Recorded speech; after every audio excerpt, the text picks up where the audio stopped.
twice the size of France.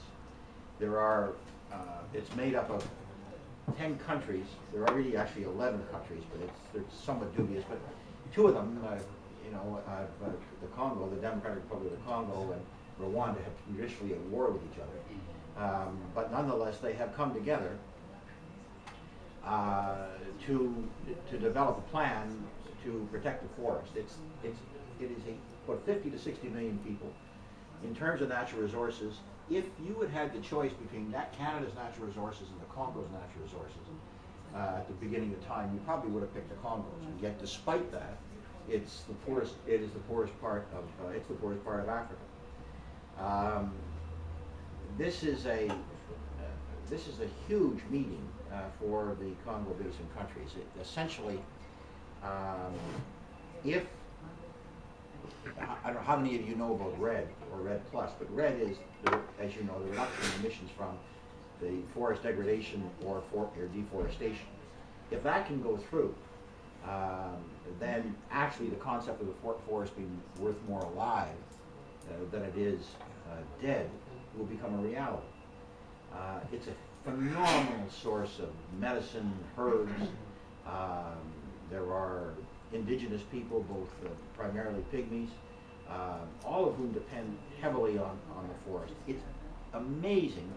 I had a meeting today with all of the ministers from those African countries, and how really committed they are to protecting the forest. But I'll tell you that, and we all talk that say that illegal logging and that kind of thing, or governments that are just rapacious are killing the forest. That is not the case in the Congo forest. In fact, it's poverty. The largest source of energy is charcoal. They cut down beautiful trees for charcoal. They slash and burn agriculture. And so there's a tremendous opportunity, and one of the things that I very much hope will come, I'm a little leery that it's not going to come here, but will come sometime over the course of the next year if they come to a legal agreement, is that in fact there will be a credit compensation for the rainforest. Now, one of the interesting facts is that the rainforest countries say that 20% of all CO2 emissions come from the forest, and they're talking about the rainforest. The largest the largest and most important forest in the world is the boreal forest in Canada. And I believe that Canada actually ought to be recognized for that. Now, I don't believe Canada should be compensated for it, but I believe that Canada should be recognized for it as we slowly rebuild our reputation from what's been a pretty tough week, and I think it's going to be a very tough week for it. So, let me just say to you, one of the things that I would really hope is that I think it's important, obviously, that you're here. I think it's tremendously important that you're here, given what is happening to Canada's reputation. But I would hope as well that you maybe just reach out a little bit beyond our borders. Let me just put Africa in perspective for you, and then I'll turn this back to you. Africa has a population of 1 billion, 53 countries. In 2030, when you all be around, and I suspect I won't, Africa will have a population of 1.5 billion. It will be the same as China or India. In 2050, Africa will have a population of 2 billion. It will be the largest agglomeration of people in the world.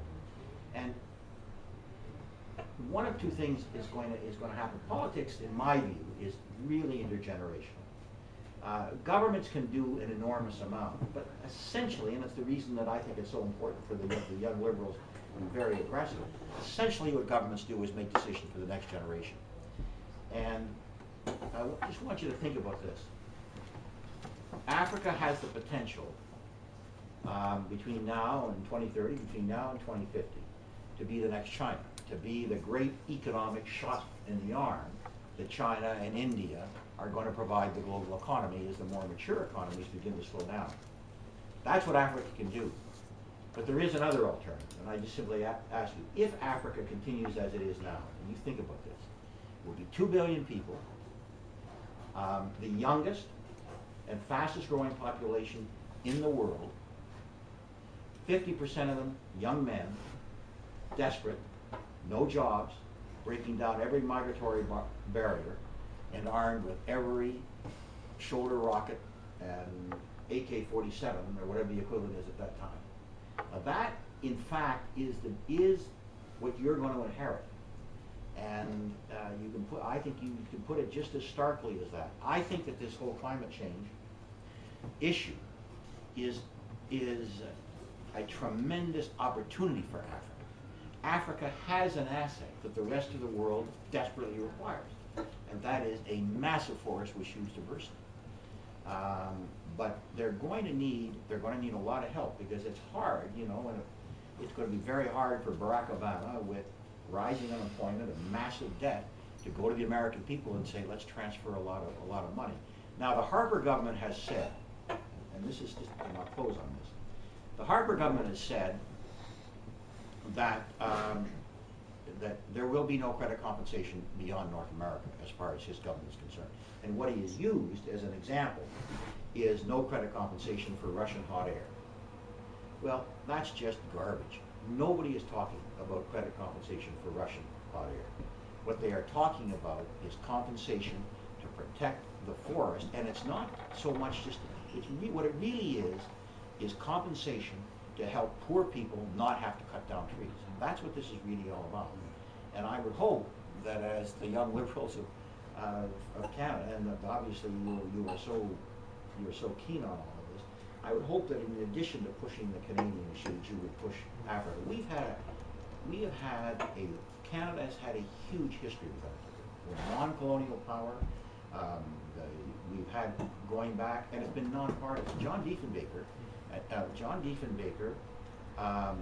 was in fact probably the first prime minister to take a tremendous interest in Africa, obviously followed by Lester Pearson and then the others. But you know, this is non-partisan. I mean, Brian Mulroney was the prime minister who stood up to Margaret Thatcher on apartheid.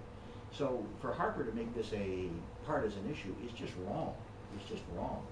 And I think that there's a real chance for this. So anyway, that's why I'm here. The Brits and Norwegians put together a fund of $200 million. I brought in the African Development Bank. And I really do believe that we will essentially be both the funder and the spark for the Congo Basin. So, good luck, and I really do. I think it'd be a wonderful thing if, in addition to the reasons that you're here, that you basically did reach outside, because there is this is going to become one of the fundamental differences between us and the conservatives. It really is this turning in upon ourselves, which I just don't think is not part of the liberal heritage. So with that, cheers. Cheers.